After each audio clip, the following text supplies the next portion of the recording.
Log ఉందన్న, చాలా log ఉంది.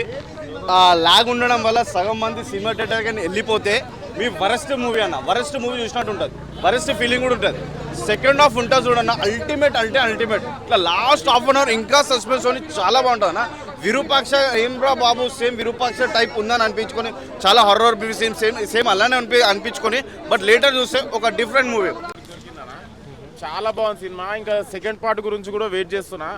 Movie background score plus cinematography చాలా మస్తు అనిపించింది. ఆర్ట్ కూడా ఆర్ట్ డిపార్ట్మెంట్ కూడా చాలా కష్టపడ్డారు. నాకు ఓవరాల్గా రివ్యూయర్గా కాకుండా ఒక ఆడియన్గా వెళ్ళిపోయినా. మూవీలో చాలా ఇన్వాల్వ్ అయినా. దిల్ రాజు ప్రొడక్షన్ నుంచి ఒక మంచి ఫిలిం వచ్చింది, లవ్ మీ. బేబీ రేంజ్ లో ఉందా వైష్ణవ్కి? ఫస్ట్ అలా బేబీ కూడా కనబడుతుంది కొంచెము, దాని తర్వాత ఇంకా ట్విస్ట్ ఉంటుంది. ఆ ట్విస్ట్ నేను రివీల్ చేయలేను.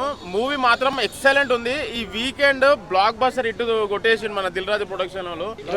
Love Me If You Dare cinema చూడడం జరిగింది. సినిమా చాలా బాగుంది. ఫస్ట్ సినిమా అయితే blockbuster cinema bro. Cinema blockbuster cinema. First hero గురించి మాట్లాడాలి. హీరోని చూస్తుంటే హీరో దిల్ రాజు గారు వాళ్ళ అన్న కొడుకు అనమాట. సినిమా ఆశీష్ పేరు. అసలు అతను చూస్తుంటే నాకు ఆర్య సినిమాలో అల్లు అర్జున్ చూసినట్టే అనిపించింది. అందరూ అలానే చెప్తున్నారు. నెక్స్ట్ డైరెక్టర్ గురించి చెప్పాలి. డైరెక్టర్ స్క్రిప్ట్ చాలా బాగా రాసుకున్నాడు. స్టోరీ స్క్రీన్ ప్లే చాలా బాగా రాసుకున్నాడు. అలాగే దీనికి ఈ సినిమాకి మెయిన్ ఒక స్తంభాల్లాగా నిలబడింది ఎవరంటే పిసి శ్రీరామ్ గారి సినిమాటోగ్రఫీ.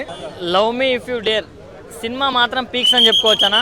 అంటే అసలు స్టార్టింగ్ నుంచి ఎండింగ్ వరకు అసలు చాలా అంటే చాలా ఎంగేజింగ్ ఉంది. చూస్తున్నంతసేపు గూస్ బంప్స్ అని చెప్పుకోవచ్చు.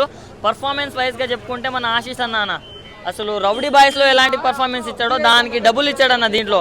కానీ కాన్సెప్ట్ మాత్రం చాలా అంటే చాలా కొత్తగా ఉందన్న. మన టీఎఫ్ఐలో ఇంతకుముందు ఇలాంటి సినిమాలు రాలేవన్నా.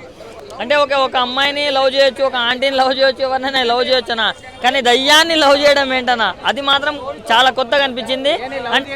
అంటే అదే అన్న, లవ్ చేస్తాడు, రొమాన్స్ చేస్తాడు, శోభనం చేసుకుంటాడు, అన్నీ చేసుకుంటాడు. అంటే ఒక అబ్బాయి ఒక అమ్మాయిని పిచ్చిగా లవ్ చేస్తే తను ఎట్లున్నా కానీ ఎలా ఉన్నా కానీ లవ్ చేస్తాడు అనే దానికి నిదర్శనం అని చెప్పుకోవచ్చనా.